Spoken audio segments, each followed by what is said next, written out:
తన వ్యాపారాన్ని దెబ్బతీసే కుట్ర చేసినటువంటి హిండెన్బర్గ్ మీద అదానీ ఇప్పుడు పెట్టినటువంటి నిఘానే అనుకోవాలా. సో మసాద్ పేరుతో బయటికి చెప్తున్నది అదానీ జయించాడు అన్నటువంటిది. ఏది నిఘా చేయించి అసలు విషయం కనిపెట్టాడు అన్నది cyber teams, lawyers, PR experts, ఎక్స్పైస్ వీళ్ళందరికీ డబ్బులు ఎలా వెళ్ళినాయి, అదానీకి సంబంధించి సైలెంట్ కూర్చోలేదు, ఇవన్నిటి కనిపెట్టారు. హిండెన్బర్గ్ ఆఫీస్ మొత్తం పరిశీలించబడింది.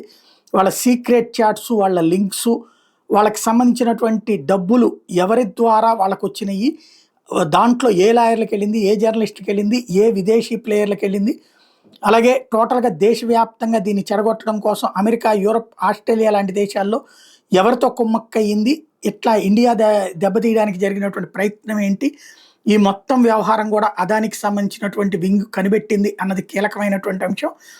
చైనా లింక్డ్ ఇన్వెస్టర్స్ దీని వెనకాల ఉన్నారు అన్నటువంటిది. దాంతోపాటుగా శామ్ పిట్రోడా పేరు కూడా ఇప్పుడు ప్రధానంగా చర్చకు వస్తుంది. రాహుల్ గాంధీ కూడా అతనే హింట్ ఇచ్చాడు. బట్ శామ్ పిట్రోడా వెనకాల ఈ శక్తులు ఉన్నాయి అన్నటువంటి పాయింట్ ప్రధానంగా వినబడుతోంది.